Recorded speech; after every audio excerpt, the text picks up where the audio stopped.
Plongez avec nous au cœur du XIXe siècle, une époque où les princesses n'étaient que des pions sur l'échiquier politique de l'Europe. Mais l'une d'entre elles a osé défier les rois et les conventions pour vivre sa propre vie. Voici l'histoire tragique et méconnue de Louise de Belgique, une princesse rebelle au destin brisé.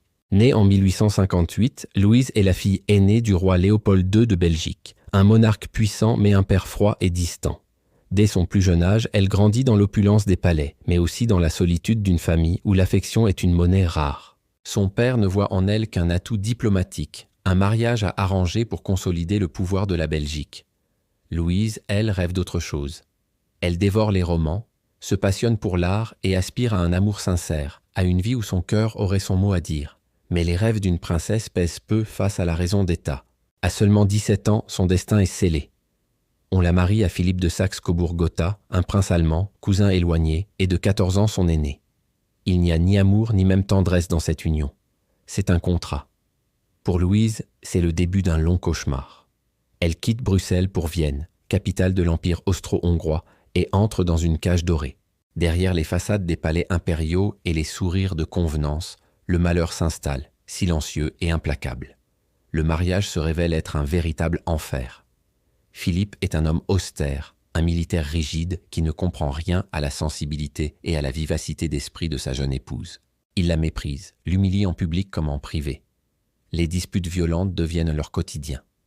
Louise, étouffée par ce mari qu'elle n'a pas choisi et qui la rejette, cherche désespérément une échappatoire.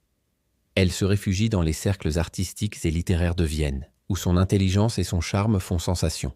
C'est dans ce tourbillon mondain qu'elle va faire une rencontre qui changera sa vie à jamais. Il s'appelle Géza Matašić. C'est un officier croate, lieutenant dans l'armée austro-hongroise. Il est beau, audacieux, et surtout, il voit en Louise bien plus qu'une princesse.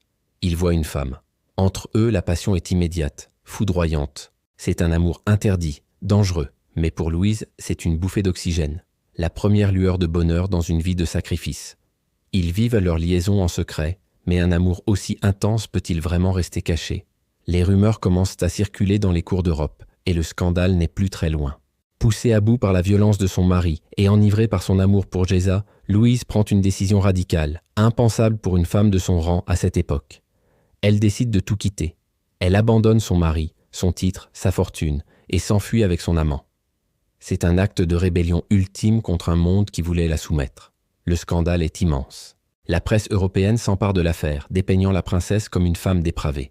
Son père, le roi Léopold II, entre dans une fureur noire. Humilié, il la renie publiquement et jure de lui faire payer cet affront. Son mari, Philippe, crie vengeance et utilise toute son influence pour la détruire. La traque commence. Le couple est pourchassé à travers l'Europe. Leur fuite prend fin brutalement.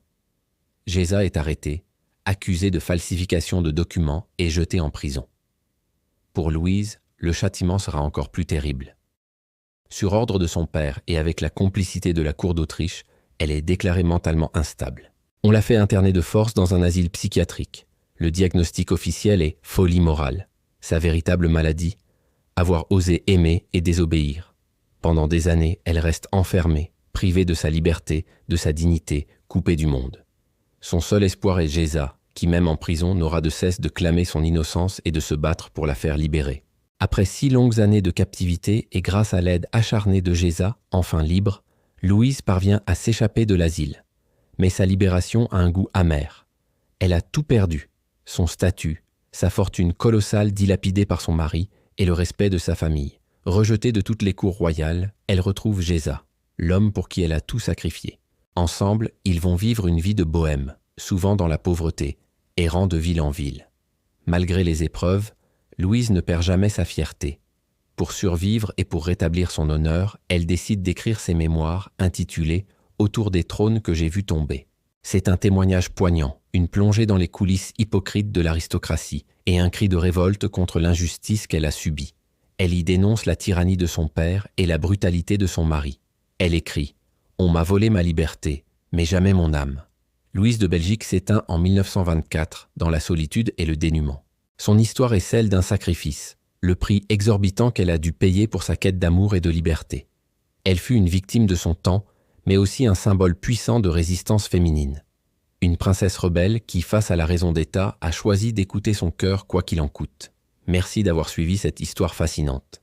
Si ce récit vous a touché, n'hésitez pas à aimer la vidéo, à la partager et à vous abonner à la chaîne pour ne manquer aucune de nos prochaines explorations historiques. À très bientôt.